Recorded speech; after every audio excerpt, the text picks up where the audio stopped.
하나님을 믿는다는 것, 예수님의 말씀을 따라 산다는 것은 저희들에게는 큰 은혜요, 기쁨일 수 있겠지만은 하나님을 아직 잘 알지 못하는 사람들이나 예수 그리스도를 믿지 않는 사람들의 눈으로 볼 때는 참으로 미련한 일이 아닐 수가 없습니다. 세상 사람들은 참 이 말을 많이 합니다. 합리적인 것, 실용적인 것, 논리적인 것, 이런 말들을 참 많이 내뱉고 또 그러한 사고와 그러한 판단에 의해서 살아가는 것을 일컬어서 지혜롭게 생을 살아간다라고 이야기를 하죠. 그러한 관점에서 하나님을 믿는다 혹은 예수 그리스도를 따라 살아간다라고 하는 것은 가장 세상에서 미련한 일 중에 한 가지라고 할 수가 있습니다.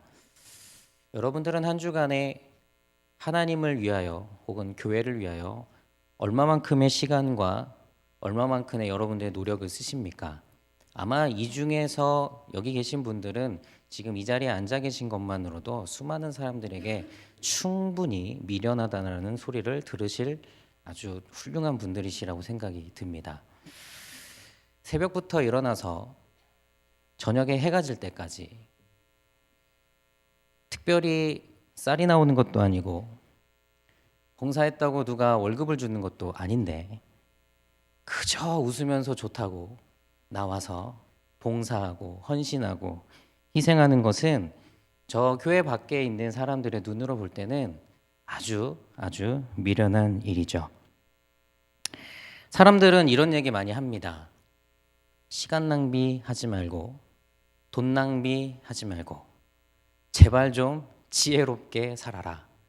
즉 교회 가서 너희가 믿는 하나님 앞에 그렇게 정성을 다 쏟아붓는 것은 결국엔 너에게 있어서는 어떤 의미가 있을지 모르겠지만 내 눈으로 볼 때는 너무나도 미련한 일이다 라고 하는 것이 그 사람들의 이야기일 수 있습니다. 사실 이러한 이야기가 마음에 기쁨이 넘치는 분들한테는 큰 시험거리가 되지 않습니다. 그런데 신앙생활을 하다 보면은 마음에 상처를 받거나 혹은 시험에 들 때가 있죠.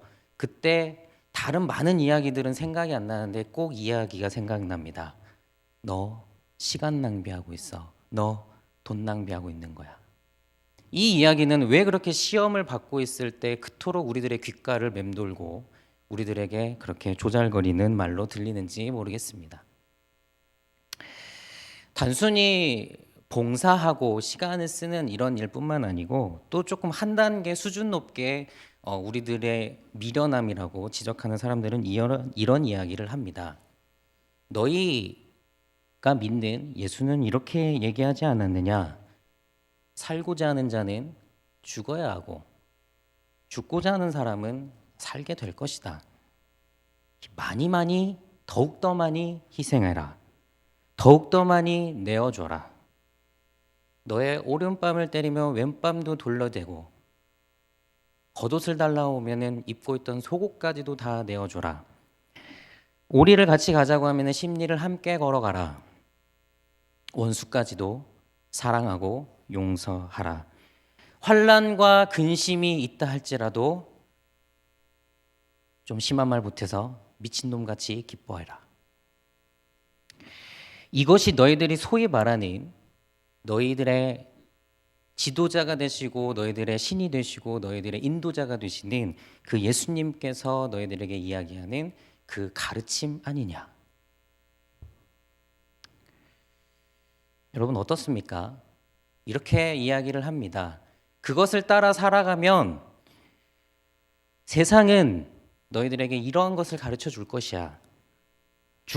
죽고자 하는 자 반드시 죽게 될 것이고 살려면 아둥바둥 어떻게 해서든지 살아내야 되는 것이 이 세상의 이치다.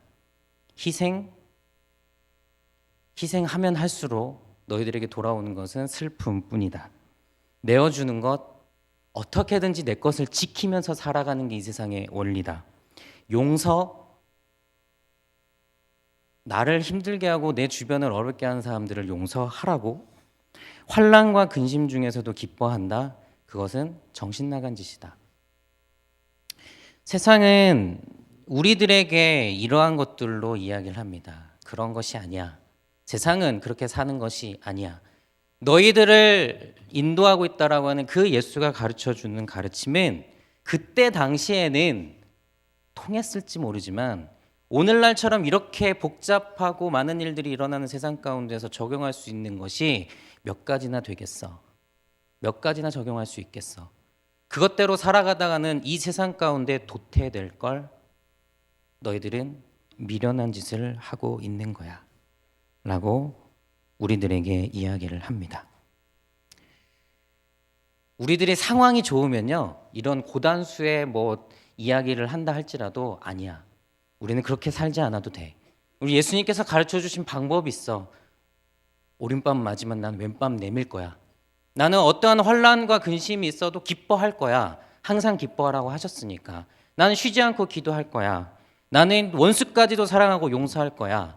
라고 우리들은 얼마든지 다짐하며 살아가게 됩니다.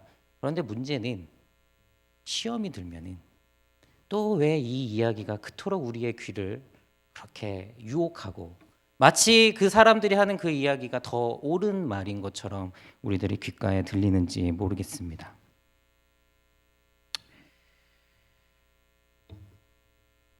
세상은요, 미련한 것들, 약한 것들, 천한 것들, 멸시받는 것들, 없는 것들을 버려야 한다라고 가르칩니다. 세상에서는 그러한 것들을 버리는 것이 지혜로운 거라고 우리들에게 가르칩니다. 여러분들 미련한 것 안고 살아봤자 여러분들에게 손해 아니겠습니까? 약한 것 어떻게든지 강해지려고 더 애쓰는 것이 어떻게 보면 더 지혜롭게 사는 방법일 수도 있습니다. 천한 것 천하게 살고 싶은 사람이 어디 있습니까? 귀하게 살고 싶지. 멸시받는 것 무시당하고 멸시받는 거 좋아할 사람 아무도 없습니다. 세상에 살아가는 그 어떤 사람도 다 자존심이라는 거는 갖고 살아갑니다. 없는 것보단 있는 게 좋죠. 없는 것이 여러분들에게 더 기쁨이 되신다라면 정말 훌륭하신 분들이겠지만 대부분의 사람들 다 없는 것보단 있는 게 좋습니다. 세상은 이렇게 미련한 것, 약한 것, 천한 것, 멸시받는 것, 없는 것들 그런 것들을 버리면서 어떻게든지 내 삶 가운데 들어오지 못하도록 버려가면서 패하면서 살아가는 것을 지혜라고 이야기합니다. 그런데 오늘 말씀 27절부터 29절에 보면 이렇게 기록이 되어 있습니다. 하나님께서는 이 미련한 것, 약한 것, 천한 것, 멸시받는 것, 그리고 없는 것들을 택하셨다라고 이야기하고 있습니다. 하나님에게 있어서 택하심의 기준이 이 5가지에 담겨져 있다는 겁니다. 세상은 버리라고 가르치는 것이지만 하나님께서는 그것을 택하셨다. 미련하고 약하고 천하고 멸시받고 없는 것들 그것들을 하나님께서는 택하셨다라고 오늘 말씀은 이야기를 하고 있습니다. 제가 사진을 하나 보여드리도록 하겠습니다.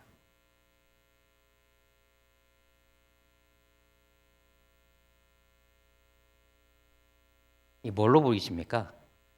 네, 누구나 다 닭으로 볼 수 있겠죠. 이게 학생이 만든 작품인데요. 이 재료가 뭐냐면은 폐지 같은 것들이 재활용품을 활용해서 만든 작품입니다. 장갑들도 있습니다. 다 못 쓰는 것들을 가지고 작품을 만들었다고 볼 수가 있습니다. 사진 하나를 더 보여드릴게요. 이것이 이제 대상 받은 작품입니다. 뭘로 만든 것 같습니까? 무엇으로 보이십니까? 종이죠. 재료가 뭘까요?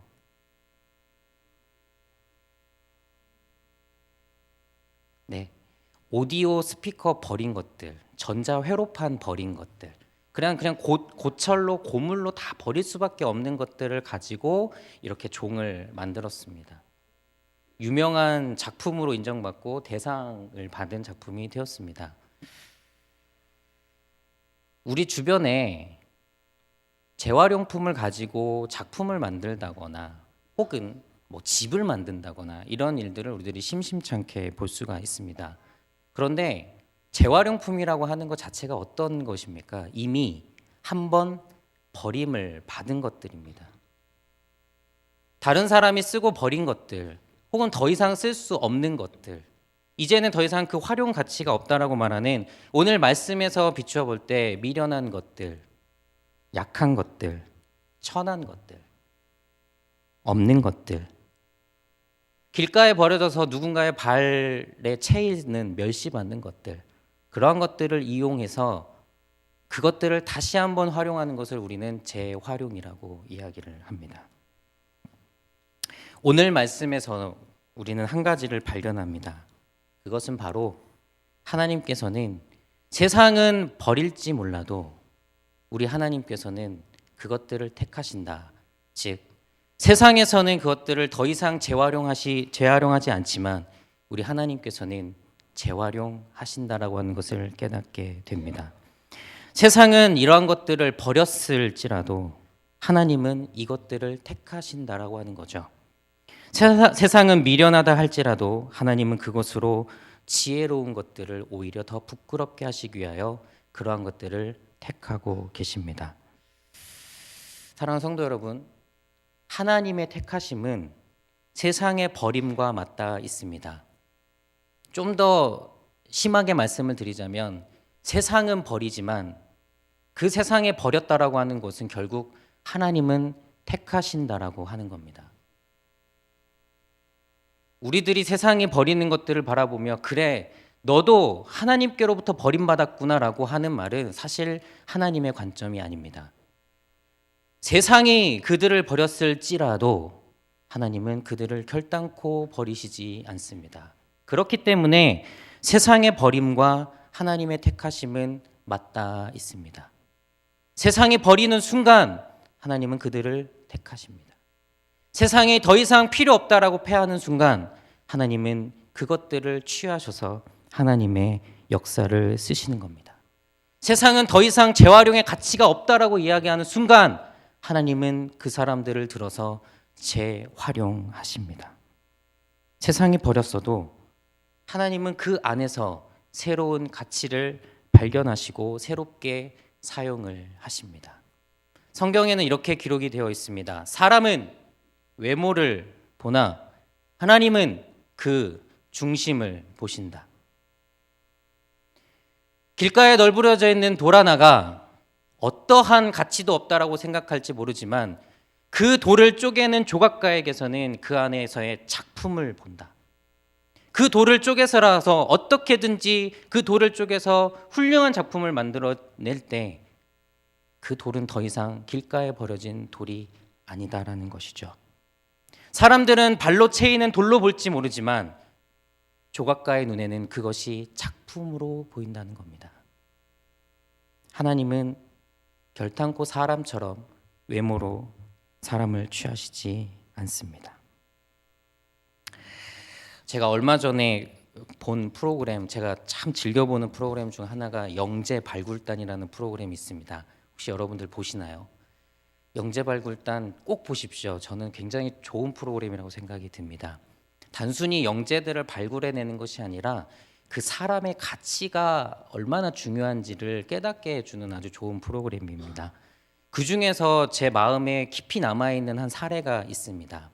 어떤 아이가 있는데요. 이 아이가 그 화학에 보면은 그 원소 주기율표라는 게 있습니다. 여러분들 모르실 텐데 한 8살, 9살 된 꼬마애가 원소 주기율표를 다 외웁니다.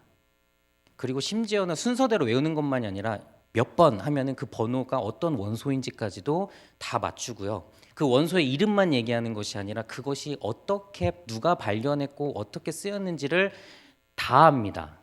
훌륭한 친구죠. 그 어머니 아버지는 어떠한 분일까? 그 어머니 아버지가 어떠한 분이길래 이 아이를 이렇게 교육을 잘 시켰을까 이렇게 봤습니다. 그런데 그 부모님이 청각장애가 있습니다. 두 분 부모님이 다 청각장애가 있습니다. 아이가 무슨 말을 하는지를 못 알아듣습니다. 아이가 말을 하는 것을 알아듣기 위해서 엄마는 아이의 그 입술의 움직임을 보고 아이가 무슨 말을 하는지를 알고 그거를 이제 캐치하게 됩니다. 어머니 아버지가 청각장애예요. 그런데요, 그 프로그램에는 꼭 이 부모님과 아이를 데리고 상담을 받게 합니다. 이제 아이들의 문제가 있을 수도 있고 그 부모가 교육을 잘 하고 있는지, 이 정말 뛰어난 친구를 잘 교육하고 있는지를 꼭 상담을 받게 하는데요. 이 부모님이 몇 점이 나왔는지 아십니까? 어머니는 그 부모 점수가 있어요. 부모 점수가 있는데 엄마는 100점, 아빠는 95점이 나왔습니다. 그 상담사 하는 말이 엄마 100점도 굉장히 좋지만 아빠 95점은 아마 두세 개를 걸쳐도 나올 수 없는 점수라는 점수입니다. 아버지들이 90점이 넘는다는 건 이건 놀라울 만한 점수인데 그 아버지가 95점이 나왔습니다. 어머니는 100점이 나왔고요. 두 분 다 청각장애자입니다. 모든 것이 완벽하게 갖추어져 있는 부모가 아닌데도 불구하고 검사를 했더니 아이를 가장 잘 양육하는 부모로서의 점수를 받은 겁니다. 근데 여러분 그 비결이 뭔지 아십니까? 제가 거기에서 감동을 받았는데 그 부모님들이 아이의 소리가 안 들리잖아요. 그럼 아이의 소리를 듣기 위해서 어떻게 했냐면 계속 아이를 쳐다만 봅니다. 그런데 그 눈빛을 카메라에 담는데 너무 사랑스러운 겁니다. 그 아이가 그냥 조잘조잘 뭐라고 얘기를 하는데 못 알아들어요. 아니 무슨 말을 하는지 못 알아듣는 정도. 그러니까 이 아이가 무슨 말을 하는지 그 내용은 관심이 없고 그냥 그 소리 자체도 무슨 말을 하는지를 모르지만 그 부모는 그 아이를 계속 바라봅니다. 사랑 가득한 눈빛으로 바라봅니다. 그런데 그 상담사가 하는 말이 크게 100점짜리 부모라는 겁니다. 그게 아빠가 95점을 받을 수 있고 엄마가 100점을 받을 수 있는 가장 확실한 교육 방법이라는 겁니다. 그 아이가요 얼마나 자기가 아는 걸 자랑하고 싶은지 엄마를 붙들고 1시간을 이야기합니다. 그런데 엄마가 그 아이에게서 눈을 한번 떼지 않습니다. 고개를 끄덕여주고 그렇구나, 못 알아들어도 아 그렇구나, 한 번만 더 설명해다오. 그럼 애가 신나서 더 설명하고 더 얘기하고 1시간을 아이가 쪼잘거리다가 갑니다. 그런데 그 취재하는 그 PD가 물어보죠. 안 힘드시냐고. 안 힘들다는 겁니다. 사랑스럽다는 거죠. 내 아이인데 내 아이가 저렇게 많이 알고 있는 것을 엄마한테 막 설명을 하고 싶어서 안달이 났는데 잘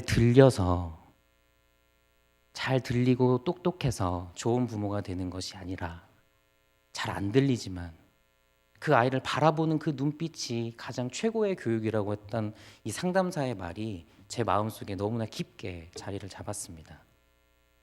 사랑하는 성도 여러분, 제일 무식한 방법 아닙니까? 제일 미련한 방법 아닙니까? 뭐라도 한마디를 해줘야 부모다운 거 아니겠습니까? 뭐라도 한마디라도 조언을 해주고 그 아이가 하는 내용과 말하는 것을 조금이라도 알고 응대를 해주는 것이 더 좋은 부모 아닐까요? 그런데 그렇게 말하지 않습니다. 가장 미련한 방법입니다. 들어주는 것. 그 아이가 하는 것을 다 말할 수 있도록 기다려주는 것. 그리고 사랑 가득히 바라봐 주는 것. 가장 미련한 방법으로 그 부모는 최고의 부모라는 찬사를 받습니다. 부모로서 본인이 부족하다라는 것을 너무나 잘 알고 있는 그분들은 자신이 귀가 들리지 않는 것에 그 부분을 아이에게 미안하게 생각하면서 내가 할 수 있는 것은 그 아들이 말하는 것을 바라봐 주는 것. 무슨 말이 들리는지 모르지만 그래도 내가 네 이야기를 듣고 있다라고 그렇게 사랑 가득하게 바라봐 주는 것. 사람들의 눈으로 볼 때는 가장 미련하고 가장 지혜롭지 못하다는 그 방법이 가장 훌륭한 방법이었다. 그 어머니 아버지의 모습을 보면서 우리 주님을 생각해 봤습니다. 우리들을 구원해 주시기 위해서 가장 현명한 방법을 쓸 수도 있습니다. 예수님께서 직접 말씀하시죠. 내가 저 하늘의 천군 천사를 보내서 다 멸할 수도 있다. 내가 힘을 쓰고 무력을 써서라도 이 모든 것들을 다 평정할 수 있다. 내가 그 능력을 갖고 있다. 그런데 예수님께서는 그 방법을 쓰시지 않습니다. 가장 미련한 방법, 가장 지혜롭지 못하다고 생각하는 그 방법, 바로 십자가에 못 박혀 돌아가시는 그 방법을 사용하십니다.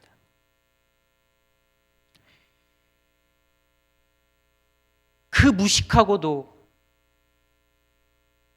가장 이해가 되지 않는 방법으로 예수님은 우리들의 구원을 완성해 가십니다. 그런데 이 방법이 바로 하나님께서 원하시는 방법이라는 겁니다. 하나님께서는 미련하고 약한 것들을, 그리고 천하고 없는 것들을 택하셔서 하나님의 뜻을 이루어 가신다. 예수님께서 십자가를 지심에 그 방법이 가장 미련한 방법이라 할지라도 하나님께서는 그 방법을 쓰셔서 세상의 그 수많은 지혜자들의 그 생각과 모든 것들을 뛰어넘으시는 놀라운 일들을 행하신다는 것. 우리는 하나님의 그 마음을 이해한 예수님의 그 걸어가신 길이 바로 십자가의 길이라고 하는 것을 깨달아야 될 줄 믿습니다. 오늘 읽지는 않았지만 이 고린도전서 1장 18절에 이렇게 나와 있습니다. 십자가의 도가 멸망하는 자들에게는 미련한 것이요 구원을 받는 우리에게는 하나님의 능력이라. 십자가의 길이 세상 사람들에게 있어서는 미련한 것으로 보일 수 있습니다. 그리고 그 사람들은 너희들의 방법이 미련하다라고 이야기할 수 있습니다. 하지만 우리는 다시 한번 역으로 말할 수 있습니다. 십자가의 도는 너희들이 바라볼 때 미련한 거지만 아니, 이 길을 따라가는 것이 바로 하나님의 능력이다. 하나님께서 선택하신 그 방법이 세상의 눈으로 볼 때는 미련할지 모르겠지만 가장 지혜로운 방법이다. 그래서 1장 25절에는 이렇게 이야기를 합니다. 하나님의 어리석음이 사람보다 지혜롭고 하나님의 약하심이 사람보다 강하다.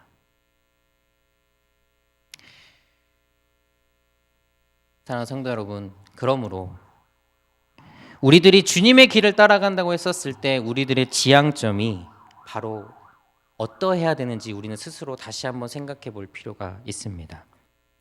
여러분, 너무 완벽한 사람이 되려고 애쓰지 않으셔도 됩니다.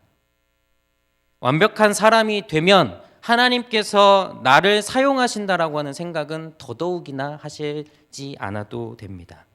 그것 때문에 고통받으시거나 혹은 그런 것 때문에 부담을 가지실 필요도 없습니다. 내가 무언가를 잘해야만이 하나님께서 나를 쓰신다라는 생각에 휩싸일 필요도 없습니다. 내가 잘 준비되는 것, 내가 잘 준비되어 있어야 되고, 내가 뭔가 잘 갖춰야 되고, 내가 무엇인가 능력이 많아야 되고, 그래야만 하나님께서 나를 쓰신다, 나를 택하신다, 그렇게 여러분 생각하실 필요 없습니다. 우리를 사용하시는 하나님은 심지어는 세상에 의해서 버림을 받아도 그 세상 가운데서 미련한 자라는 평가를 들어도 아무것도 할 수 없이 정말 가진 거 하나 없어도 세상 가운데 천하다라는 얘기를 듣는다 할지라도 힘이 없고 미력하고 무력하여서 아무것도 할 수 없는 상황이라 할지라도 하나님은 그 사람을 들어서 사용하십니다. 세상에 가장 미련한 것들이고 가장 약한 것들이지만 하나님은 그것을 택하십니다. 주님께서도 그 미련한 길을 가셨습니다. 우리들 안에 나의 있는 모습 그대로를 주님 앞에 내어놓는 자세가 필요합니다. 여러분들의 모습을 들여다보십시오. 부족한 것 투성일 겁니다. 미련한 것 투성일 겁니다. 없는 게 더 많을 겁니다. 완전하지 않을 겁니다. 부족한 것이 더 많을 겁니다. 내가 다 채우면, 내가 지혜로워지면, 내가 갖추면 그때 주님께서 나를 택해 주시고 그때 일할 수 있겠지. 그렇지 않습니다. 여러분들의 지금 있는 이 모습 그대로 한 가지, 주님을 사랑하신다면, 주님이 걸어가신 그 길을 나도 따라서 걸어가겠노라고 하는 그 마음이 있으시다면, 나는 부족하지만 나는 이 모습 이대로 주님을 따라가겠노라고 하는 그 믿음이 있으시다면 하나님께서는 여러분들을 택해 주십니다. 여러분들의 삶에 이 하나님의 택하심, 하나님의 재활용이 여러분들 안에 가득하기를 원합니다. 세상에서 상처받고 힘들어하는 영혼들이 교회로 와야 될 이유가 여기에 있습니다. 교회는 바로 이들을 택하신 하나님의 뜻에 따라 하나님의 영광을 위해서 살아가는 공동체이기 때문입니다. 우리가 그러한 사람들임을 고백하고, 또한 교회로 오는 수많은 그 사람들의 그 아픔과 고통을 우리들이 끌어안으며 그들에게 위로할 수 있어야 됩니다. 하나님께서 당신을 택하셨습니다. 하나님께서 당신을 통하여 하나님의 일을 하실 겁니다. 하나님께서 당신을 소중하게 여기십니다. 하나님은 당신을 재활용하실 겁니다. 우리들이 그 마음으로 이 교회 가운데 헌신하고 봉사한다면 하나님께서는 우리를 통하여 하나님의 나라를 아름답게 만들어 가시리라 믿습니다. 새로운 한 달을 맞이하시는 여러분들의 마음 가운데 이 하나님의 부르심과 응답이 함께하기를 주님의 이름으로 부탁을 드립니다. 다 같이 기도하겠습니다. 하나님, 세상은 버릴지라도 하나님은 택하십니다. 세상은 패할지라도 하나님은 들어 사용하십니다. 우리의 외모와 겉모습이 아니라 우리의 중심을 보시고 우리를 택하시는 그 하나님을 저희들이 높이 높이 찬양합니다. 하나님, 저희들 있는 모습 그대로 주님 앞에 나왔습니다. 부끄러운 모습들 뿐이며 연약한 것들 뿐이며 부족한 것 뿐입니다. 그래도 저희들을 사용하시는 주님, 저희들을 택하시는 주님, 저희들 이 모습 그대로 받으셔서 하나님의 영광을 위하여 사용하여 주옵소서. 주님께서 걸어가셨던 그 십자가에 미련한 그 길이 가장 지혜롭고 영광스러운 길임을 깨닫고 우리도 주님의 그 길 따라 걸어갈 수 있도록 인도하여 주옵소서.